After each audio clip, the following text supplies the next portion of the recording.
오늘 우리에게 주신 하나님의 말씀은 시편 90편 10절에서 12절에 이르는 말씀입니다.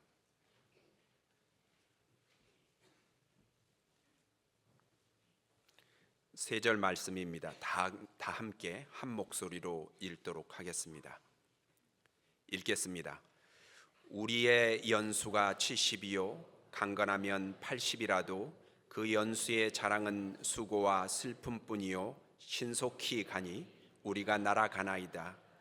누가 주의 노여움의 능력을 알며 누가 주의 진노의 두려움을 알리이까. 우리에게 우리날 계수함을 가르치사 지혜로운 마음을 얻게 하소서. 아멘. 세월이 빠르게 흘러서 12월 1일이 됐습니다. 가는 세월 잡을 수 있으면 좋으련만 그럴 수는 없습니다. 내 의미로 속도도 조절해 보고 싶지만 그것도 안 됩니다. 지나고 보면 좋은 날 많았죠. 그렇지만 왜 그럴까요? 후회만이 겹겹이 쌓여가는 느낌을 지울 수가 없습니다. 우리의 연약함 때문일 겁니다. 10절에 보시면 그 세월이 신속히 날아간다 했습니다. 빛의 속도보다 더 빠른 것은 아닐지 모르겠습니다. 정신줄 놓고 어영부영 살다간 미처 준비도 되지 않은 채 인생의 마지막 날을 맞이할지도 모르겠습니다. 그 순간 하나님은 어김없이 물으실 텐데요, 너 뭐 하다 왔냐? 그래서 잘 해야지라는 생각을 또다시 하게 되는 이 성탄 시즌입니다. 저는 최소한 다음에 4가지는 잘 해보고 싶습니다. 첫 번째, 우리 어디로 가는지는 정확히 알고 가십시다. 강물은 흘러 바다로, 사람은 흘러 어디로 가는 것입니까? 그리고 그 길 끝에 무엇이 있을지는 고민은 해봐야 되지 않습니까? 저는 하나님께로 갈 겁니다. 아브라함이 죽어 열조에게로 돌아갔죠. 그곳입니다. 바울이 이 세상을 정말 빛나게 선교 사역을 했지만 그래도 늘 가고 싶었던 그곳, 그토록 바울이 가고 싶었던 그곳, 우리 바울 닮고 싶습니다. 우리가 닮고 싶었던 바울이 이 땅을 딛고 살면서도 늘 가고 싶었던 곳이 있었습니다. 그것도 우리가 바라봐야죠. 천국입니다. 하나님이 계신 곳입니다. 계시록 21장 1절 이하를 보시면 그곳은 새하늘과 새 땅이라 했습니다. 하나님께서 당신 백성 위하여 준비하신 곳입니다.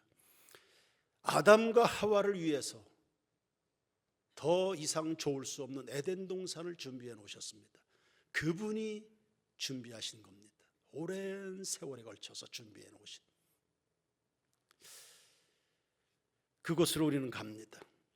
구원받은 백성들 가운데 하나님이 친히 계셔서 눈물을 닦아주시죠. 사망이나 애통이나 아픈 것이 다시 있지 않은 곳, 회복의 땅입니다. 저는 이곳이 있음을 믿습니다. 그래서 저의 마지막은 무덤이 아니라 천국이 될 겁니다. 제가 지금껏 믿어온 예수께서 약속하셨거든요. 내가 곧 길이요 진리요 생명이니 나로 말미암지 않고는 아버지께로 올 자가 없다 하셨습니다. 이 천국을 주시기 위해서 이 땅 위에 오신 분, 그분이 바로 하나님의 아들 예수 그리스도이십니다. 해서 우리가 가는 길이 이 길이 아니면 다 인생 무상입니다. 3절을 보시면 주께서 사람을 티끌로 돌아가게 하셨다. 5절에 인생은 잠깐 자는 것과 같다. 6절에 아침에 피었다 저녁에 지는 꽃과 같다. 제 아무리 화려한 성공을 거두었어도 그래봐야 그거 일장춘몽이다. 10절에 그렇잖아도 찰나적인 인생인데 이마저도 수고와 슬픔, 비애입니다. 비애밖에 없다. 이리 사람의 인생이 허무하게 되는 까닭은 범죄 때문입니다. 범죄하지 않았다면 영생함을 얻었을 테지요. 이 범죄가 인간을 단명하게 했습니다. 5절을 보시죠. 주께서 그들을 홍수처럼 쓸어가신다. 7절에 주의 노에 소멸된다. 8절에 주께서 우리 죄악을 주의 앞에 놓으신다. 9절에 우리의 모든 날이 주의 분노 중에 지나간다. 11절에 누가 주의 진노의 두려움을 알겠는가. 이거 모세의 기록입니다. 40년간 광야에서 이스라엘을 이끌면서 인간 범죄에 대한 하나님의 진노를 생생하게 본 겁니다. 자기 눈앞에서 백수십만 명이나 되는 그 많은 사람들이 차례차례 쓰러져가는 광경입니다. 저 앞에 가나안 땅이 있는데 수도 없는 장례식을 광야에서 치러야 됐습니다. 어떤 날은 한 번에 수만 명을 장례 치렀습니다. 불평하다가 죽고 간음하다가 죽고.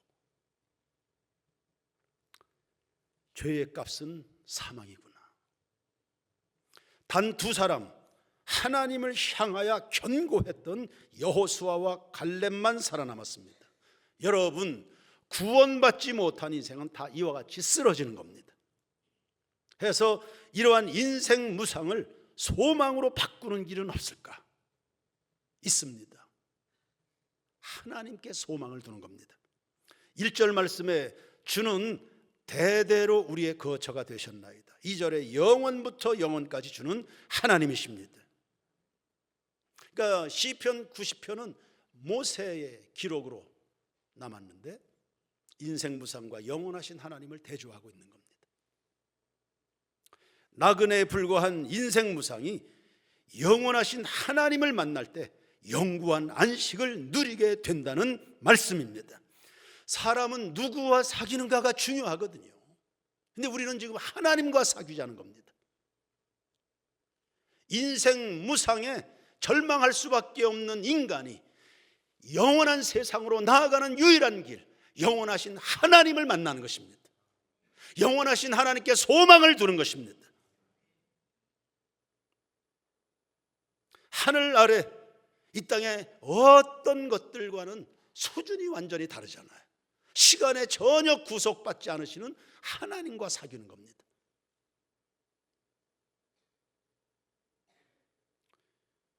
그 영혼을 우리에게 선물해 주시기 위해서 생명이신 예수께서 이 땅에 오셨습니다. 하나님과 사귈 때 한 가지 문제는 꼭 해결하십시오. 습관적인 죄는 벗어버려야 됩니다. 회개하는 겁니다.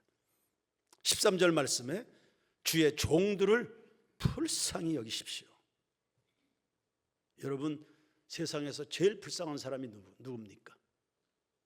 회개하지 않은 죄인입니다. 자기가 죄인인 것을 모르는 사람입니다. 영적인 눈이 닫혀서 자기 자신을 잘 모르는 겁니다. 죄인은 하나님과 닫혀 있습니다.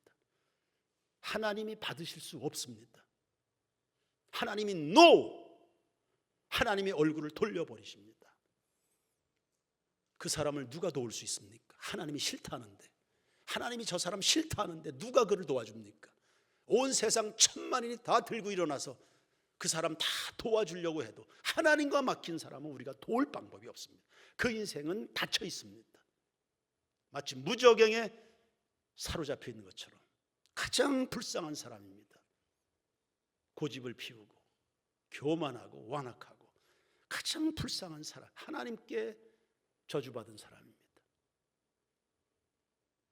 그러니 나의 이 현실을 직시해서 주님, 저를 불쌍히 여기십시오.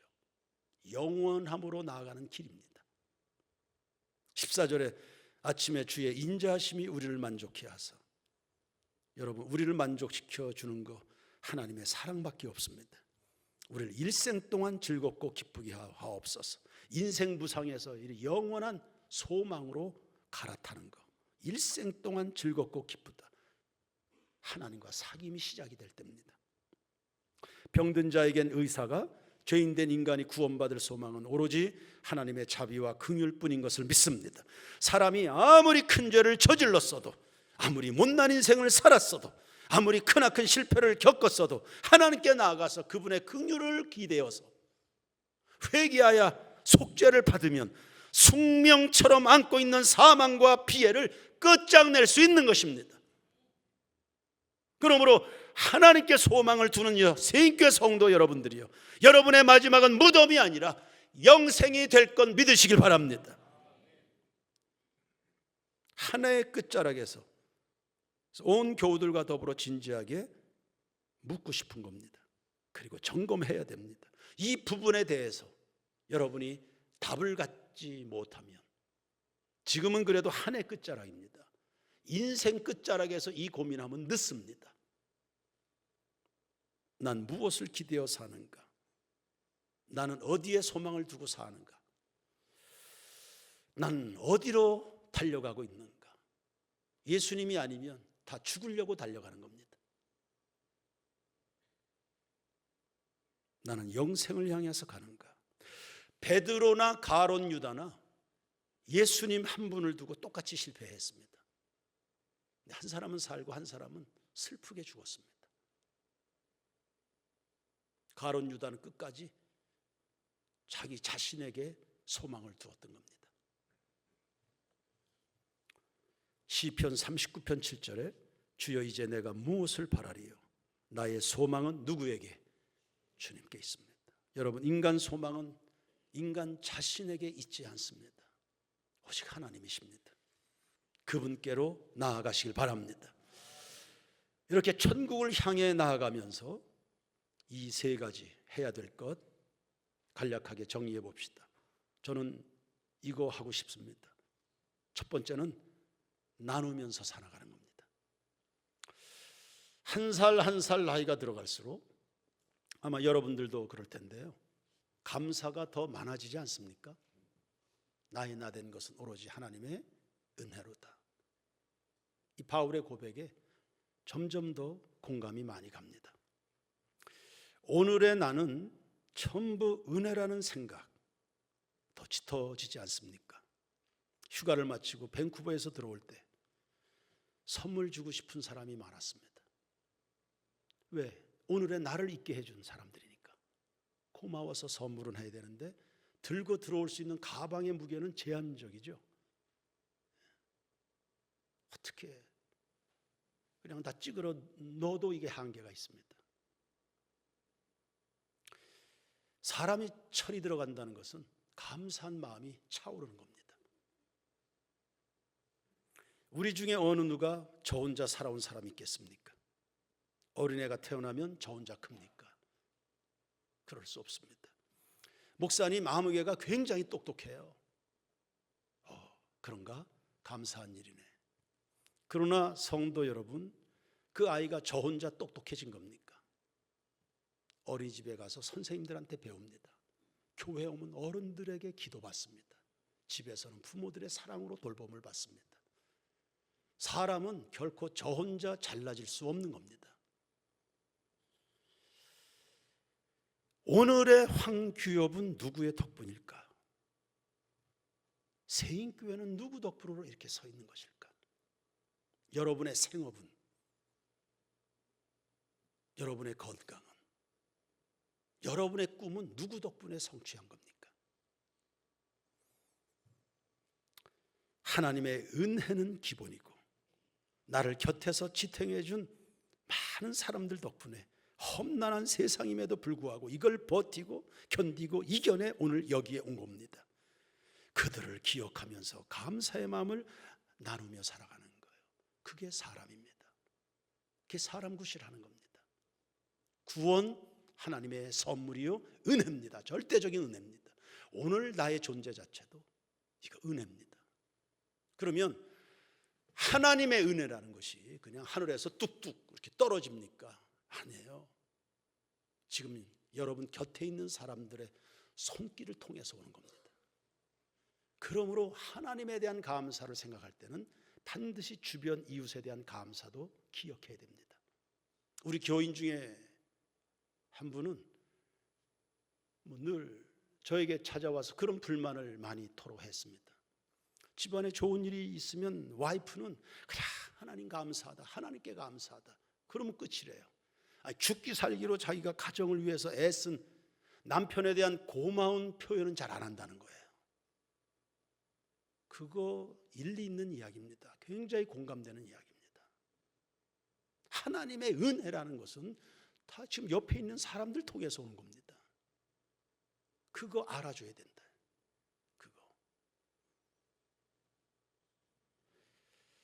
그래서 저는 성탄절만 되면 이 카드 보내기를 하고 싶더라고요. 매년. 지금은 잊혀진 문화가 됐지만 한 해를 마무리하면서 기억을 더듬어서 그 누군가 생각을 떠올리는 겁니다. 감사의 마음과 함께 예수의 이름으로 축복해 주는 겁니다. 이 얼마나 따뜻하고 풍성한 성탄절이 될는지요. 우리가 예수 믿을 기회 있고요, 구원받을 기회 있습니다. 감사를 주고받을 수 있는 기회도 정해져 있는 겁니다. 이거 놓치지 마시고 성탄절 가는 세월 이거 어떻게 하면 붙잡을 수 있는가 아쉬운데 그렇게 아둥거리지 마시고요, 그냥 오늘 주어진 하루에 감사하시길 바랍니다. 인생을 정말 풍성하게 모자람이 없이 살아갈 수 있는 굉장히 중요한 비밀입니다. 하나님은 1년 내내 절기를 정해서 잊어버릴만 하면 또 절기, 잊어버릴만 하면 또 절기, 감사를 훈련시키는 겁니다. 항상 기뻐하라, 쉬지 말고 기도하라, 범사에 감사하라. 이는 그리스도 예수 안에서 너희를 향하신 뭐예요? 하나님의 뜻입니다. 인생을 풍성하게 행복하게 살아갈 수 있는 비결을 이미 알려주신 겁니다. 두 번째는 드리면서 삽시다. 뭘 드릴까요? 예배를 드리시길 바랍니다. 요한복음 4장 23절에 아버지께 참되게 예배하는 자들은 영과 진리로 예배할 때가 오나니 곧 이때라. 아버지께서는 자기에게 이렇게 누구를 찾으세요? 예배하는 사람들 찾아서 뭐하게 해요? 왜 찾아? 예배하는 자가 없기에 찾는 거 아닙니까? 없으니까. 있는 것 같은데 예배자가 없는 거예요. 인자가 올 때 믿는 자를 보겠냐?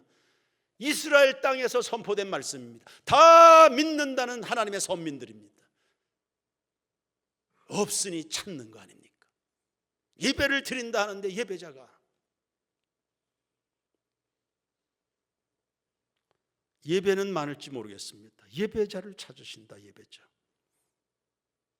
찾아서 뭐 하시게? 복을 주고 싶어서요. 내 마음에 합한 자라 복을 주고 싶어서 찾죠. 그와 더불어 큰 일을 한번 도모해 보고 싶어서 그런 예배자가 있으면 그 찾으십니다. 사람의 제일 된 목적은 하나님을 영화롭게 하는 데 있다 했습니다. 특히 하나님의 백성된 자들은 최고의 마음으로 주님을 경배해야죠. 왜냐하면 예수님이 내 구원을 위해서 치르신 대가를 생각해 보십시오. 그분에게 경배드리는 게 마땅하지 않습니까? 내 모든 은사를 총동원해서 하나님을 예배하는, 원종현 형제 장가 가기 전입니다. 자기 노래를 할 줄 모른다. 그런데 청년들에게 호소합니다. 여러분 찬양할 때 박수 힘차게 치십시오. 나는 노래를 못해서 나는 박수라도 힘차게 치고 싶습니다. 예배자인 겁니다. 21일 예배 행전을 우리가 진행했습니다. 성도들이 행복해하는 거 제가 보았습니다. 우리 영혼은 체험받아야 됩니다. 영혼이 거덜나서는 살아갈 수가 없습니다. 영혼이 체험받아야 삽니다. 내 영혼 어디 가서 채울까요? 어떻게 하면 채울까요? 내 영혼 좀 채워달라. 그렇게 해서 채워집니까? 아닙니다. 우주에는 두 가지 큰 욕구가 늘 충돌하고 있습니다. 영광 받으셔야 될 하나님과 체험받아야 될 인간의 욕구입니다. 이 두 가지 욕구, 영광 받으셔야 될 하나님의 욕구, 체험받아야 될 우리의 영혼의 욕구가 있습니다. 이 두 가지 욕구를 한 번에 해소하는 곳이 예배 현장인 겁니다. 하나님을 여러분이 가장 위대하게 해드릴 때, 그때 여러분들도 행복해질 수 있는 겁니다. 그게 예배입니다. 하나님의 이름을 부를 때, 그분을 의지할 때, 그분을 기뻐할 때, 그분을 즐거워할 때 여러분의 인생도 즐거워질 수 있는 이 오묘함이 예배에 있습니다. 그래서 예배하는 즐거움이 가득했던 다윗이 그래서 행복했구나 깨달아지지 않습니까? 부족함이 없다고 하니까 다윗은 어느 순간에도 찬송을 멈추지 않았습니다. 이 찬양대원들이 다 듬성듬성 어디 갔어요?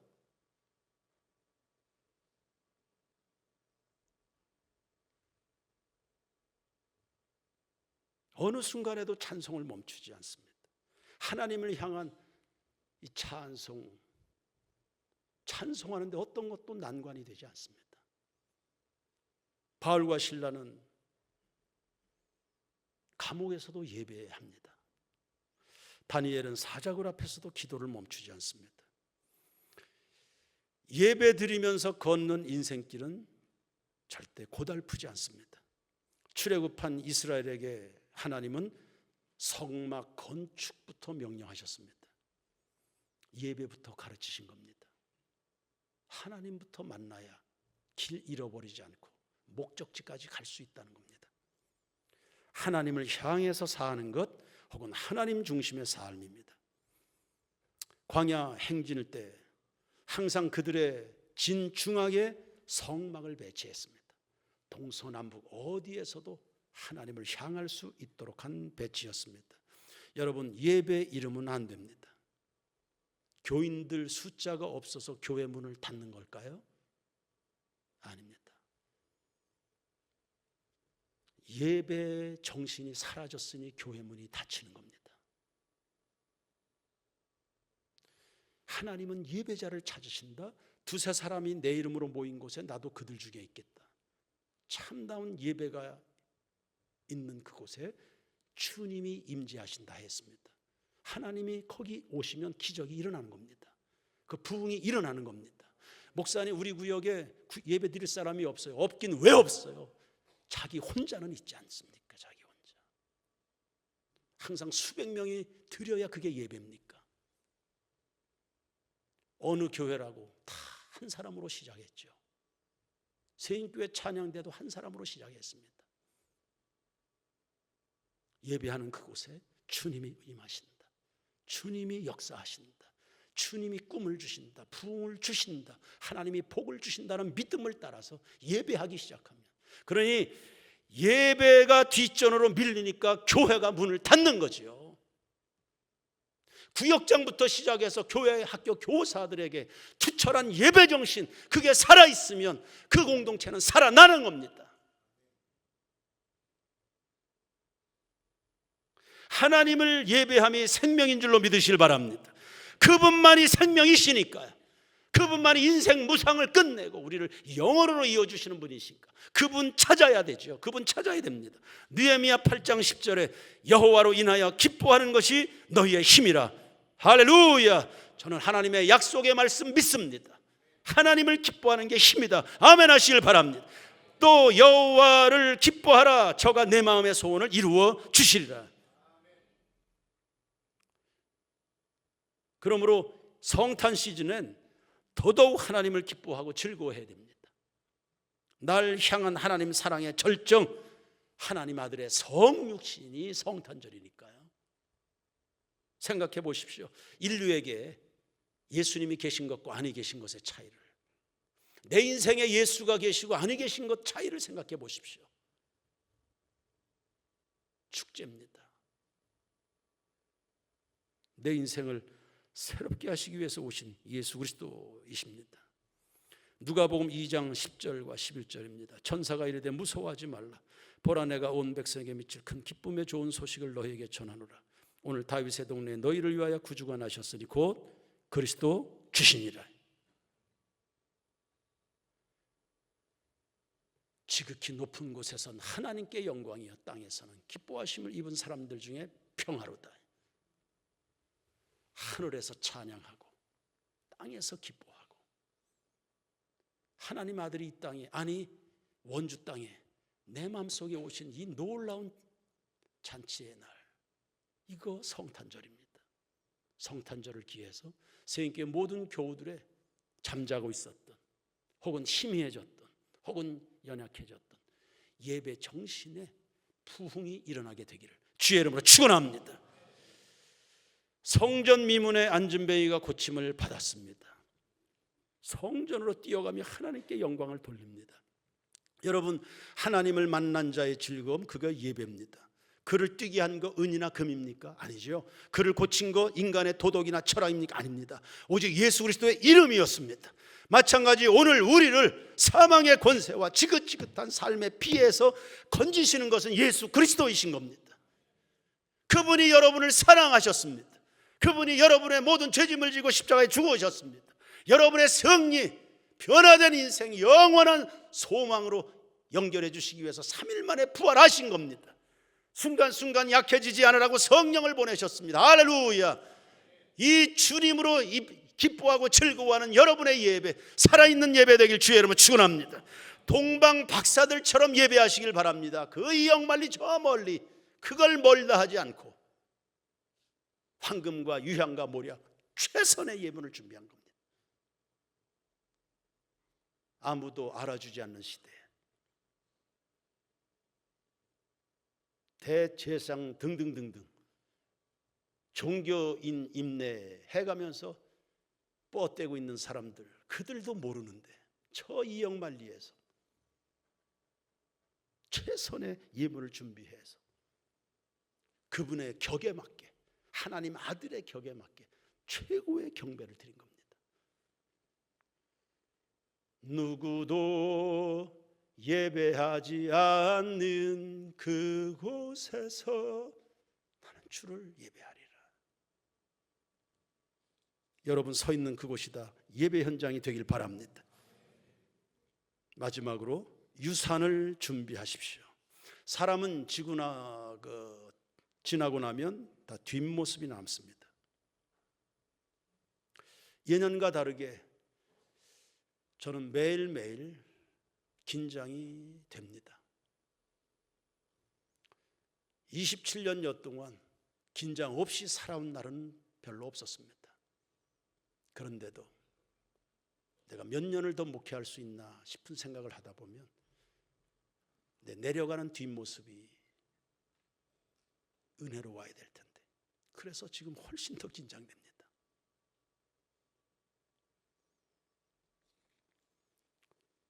사람은 누구나 일생 후에 유산을 남깁니다. 어떤 모습으로 됐든지. 한 가난한 국민학교 학생이 있었습니다. 그 당시는 국민학교도 월사금을 내야 됐습니다. 가진 것이 없으니 부모를 잘못 만난 죄일까요? 월사금 낼 돈이 없으니 학교 가는 것도 매우 부담스러웠습니다. 그래도 학교는 가야죠. 몇 달치가 밀렸습니다. 등교한 어느 날이었습니다. 담임 선생이 이렇게 이야기했습니다. 야, 월사금도 못 내는 놈이 왜 학교는 오는 거야?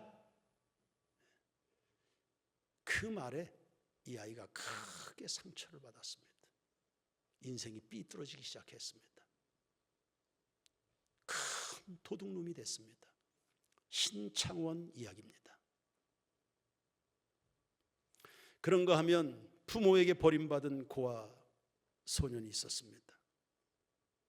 역시 그 상처 때문에 아이는 굉장히 폭력적이었습니다. 학교에서 퇴학당했습니다. 고아원에서도 늘 골칫덩이였습니다. 그런데 마음씨가 천사 같은 수녀 선생님이 있었습니다. 이 아이를 기회 있을 때마다 안아주었습니다. 아무개야, 하나님이 널 사랑하신단다. 너 많이 슬프지? 울고 싶으면 하나님께 울어라. 하나님이 너의 그 신음, 너의 눈물의 이유 주님 다 기억하신다. 그 말에 크게 용기를 얻은 이 소년이 삶의 태도가 달라졌습니다. 성실하게 미래를 준비해서 세계적 피자 체인을 만들었습니다. 도미노 피자 창업자 팀 모노건의 이야기입니다. 한 사람은 강도를, 한 사람은 성공한 사업가를 만드는 겁니다. 여러분, 내 인생 뒤에는 뭐가 남을까요? 엘리야는 엘리사를 남겼습니다. 바울은 아시아와 유럽의 교회를 남겼습니다. 예수님은 12 제자, 허접한 제자가 아니었습니다. 다 순교했습니다. 하나님 아버지의 뜻, 인생 저 너머에 영원한 천국이 있다는 이 복음 때문에 목숨을 바치기까지 한 제자를 남긴 겁니다. 한나는 사무엘을, 사무엘은 다윗과 이스라엘 왕국을 만들었습니다. 다윗은 수십 편의 시편을 만들었습니다. 모나카는 어거스틴을, 마틴 루터는 2000년 개신교를 남겼습니다. 언더우드는 연세대학교를, 아펜젤레는 배제학당을 남긴 겁니다. 여러분은 뭘 준비하고 삽니까? 무슨 생각으로? 오늘 하루를 무슨 생각으로 사는 겁니까? 최고의 유산은 사람입니다. 성경적으로 말하면 제자입니다. 너희는 가서 모든 족속으로 제자를 삼아 아버지와 아들과 성령의 이름으로 세례를 주고 내가 너희에게 분부한 모든 것을 가르쳐 지키게 하라. 예수님의 지상명령입니다. 이보다 더 귀한 일이 있었다면 예수님은 그걸 말씀하셨을 겁니다. 그런데 예수님이 다른 말씀하시지 않은 걸 보면 이거보다 귀한 일은 없는 겁니다. 이게 남아야 여러분 성공입니다. 며칠 전에 제가 둘째 손자를 봤습니다. 딸 아이가 목숨을 걸고 해산을 했습니다. 이게 해산의 수고구나. 성경에서도 해산의 수고가 나옵니다. 사람을 재생산하기 위해서, 제자를 재생산하기 위해서, 사람 구실하는 하나님의 사람들을 만들기 위해서 해산의 수고. 여인들 성스럽죠. 정말 성스러운 순간입니다. 자기 목숨을 바쳐서 새로운 생명을 출산합니다. 성스럽죠. 얼마나 성스러운 일인지 모릅니다. 가장 귀한 일입니다. 본인도 감격하고 그 이야기 듣는 사람마다 다 축하합니다. 이게 유산입니다. 인생 다 살고 나서 뭐가 남을까요? 사람이 남는 겁니다. 그거 없으면 신앙생활 다 허탕이고 인생 무상입니다. 사람을 살리려고 예수님도 하늘 영광 보좌를 버리고 이 땅에 오신 겁니다.